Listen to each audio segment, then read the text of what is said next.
Kota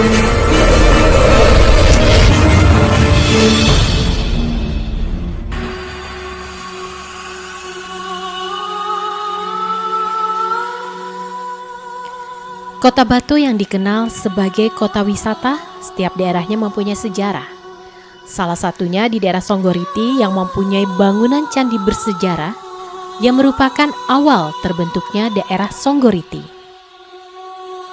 Candi Songgoriti, candi peninggalan Empu Supo pada masa pemerintahan Empu Sindok, yang dibangun di lereng selatan Gunung Arjuno dan lereng utara Gunung Kawi, tepatnya di desa Songgokerto, Kota Batu. Berada pada ketinggian 998 meter di atas permukaan laut.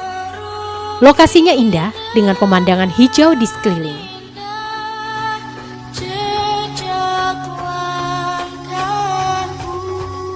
Candi Songgoriti yang oleh masyarakat sekitar disebut juga Candi Empu Gandring, diperkirakan dibangun pada abad 9 Masehi, termasuk candi tertua di Jawa Timur. Bahkan ada yang menyebut sejaman dengan Candi Badut di Kota Malang.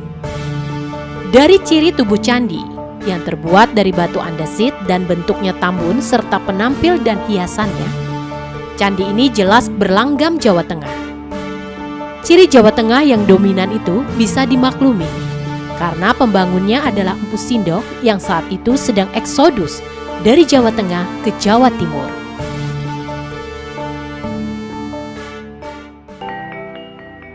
Songgoriti bermakna timbunan logam. Sedangkan Songgokerto, tempat di mana candi berada, maknanya timbunan kemakmuran. Artinya Empu Sindok memilih tempat itu untuk mendirikan candi dengan harapan agar pengikutnya mampu meraih kemakmuran di tanah yang baru di daerah timur. Candi Songgoriti termasuk candi Hindu, dibangun di atas batur berbentuk bujur sangkar yang ditinggikan 70 cm dari tanah. Tidak ada tangga masuk karena memang ukurannya kecil. Di bidang dinding candi terdapat panil kosong. Di atas dinding utara terdapat relung-relung yang berisi arca Durga yang hilang kepalanya. Di sisi barat, relungnya berisi arca Ganesha. Atap candi sudah tidak ada dan tidak bisa disusun kembali karena banyak batu candi yang hilang. Dinding selatan candi juga hilang, sehingga kita bisa melihat ada kolam tepat di tengah candi. Di kaki candi sebelah timur, kemungkinan dulu terdapat saluran air di bagian baturnya yang mengalirkan air dari tengah candi ke pancuran. Walau sudah tak berfungsi lagi dari bekasnya, masih ada 2 pancuran yang tersisa. Membangun candi di dekat lokasi sumber air yang dikeramatkan adalah suatu kebiasaan. Air yang dikeramatkan atau disucikan disebut amerta yang akan mampu memberikan berkah bagi kehidupan. Paling tidak dengan adanya sumber air, diharapkan keberlangsungan kehidupan akan terjamin. Begitulah walaupun kecil, Candi Songgoriti sangat unik. Sang arsitek mampu memadukan pesona alam, bangunan suci dan ajaran keagamaan. Sedangkan ukuran bangunannya sendiri adalah panjang 3,82 meter dengan lebar 3,73 meter dan ketinggian 2,47 meter. Berada tepat di tengah-tengah pemandian air panas. Di sisi paling barat adalah sumber air panas yang mengandung belerang dan konon air panas yang mengandung belerang ini mampu menyembuhkan beberapa penyakit. Di bagian tengah adalah sumber air dingin yang rasanya seperti air kelapa, dan tepat di bawah candi adalah sumber air hangat.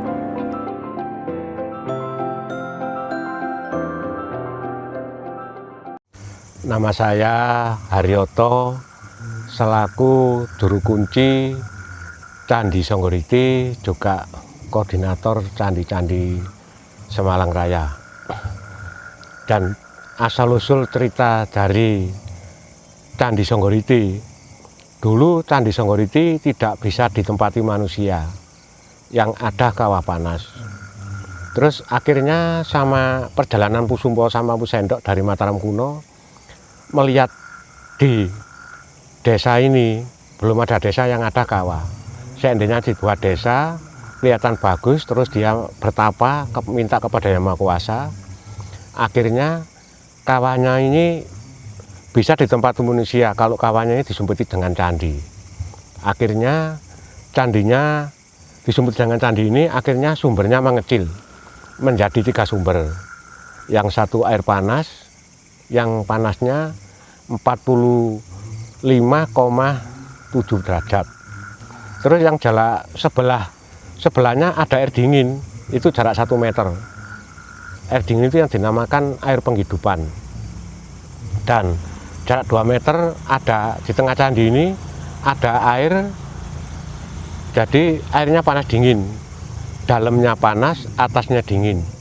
Jadi itu berlambangkan hidup manusia, ada laki, ada perempuan, ada siang, ada malam, dan ada hidup, ada mati. Dan Candi Songgoriti ini akhirnya di sini untuk sembahyangnya orang Hindu pada zaman dulu, dan airnya ini buat mandi para putri raja dari Singosari sampai dari Kerajaan Majapahit, jadi mandinya di sini. Terus dan juga ketemunya Ken Dedes sama Ken Arok itu di sini. Jadi mandi itu ada pancurannya. Jadi ada saksinya pancurannya itu untuk mandinya pertemunya Ken Arok sama Ken Dedes. Sampai bisa akhirnya cita-citanya menjadi Raja Singosari, dan akhirnya sampai ada Majapahit, sampai ada Kerajaan Nusantara ini. Dan di sini pada tahun 2013 dikunjungi raja-raja Nusantara dan raja-raja 10 negara untuk tapak tilas ke nenek moyangnya, yaitu yang namanya Ken Dedes sama yang Ken Arok. Ketemunya di sini, jadi dia tapak tilas ke sini. Dan dia di sini minum airnya penghidupan itu dan berendam. Jadi satu-satunya candi Nusantara ini yang seperti di Candi Songgoriti tidak ada, cuma di sini yang ada. Karena dari airnya itu ada yang panas, jarak 1 meter, ya dingin, jarak 2 meter, air panas dingin. Seperti air keajaiban dunia. Mudah-mudahan sama masyarakat setiap tahun juga dihormati, diselamati. Dia bukan memuja, dia sangat menghormati kalau memuja kepada Yang Maha Kuasa. Jadi dia di sini uri-uri budaya leluhur. Ada ngudek jenang suro di sini, menghormati para leluhurnya. Dan terus di sini candi ini dilestarikan dan oleh Purbakala. Jadi barang siapa di sini yang mencoret-coret candi itu tidak boleh. Membawa batunya juga tidak boleh, karena di sini ada pasal hukumnya. Siapa yang sengaja membawa benda cagar budaya, ada pasalnya, ada hukumannya, tidak boleh, harus dilestarikan. Karena di sini dilestarikan untuk sejarah anak cucu. Dan Candi Songgoriti ini yang kelihatan cuma pucuknya. Kalau digali, kalau dibukar, mungkin hotel ini habis. Karena ini luas Candi Songgoriti ini.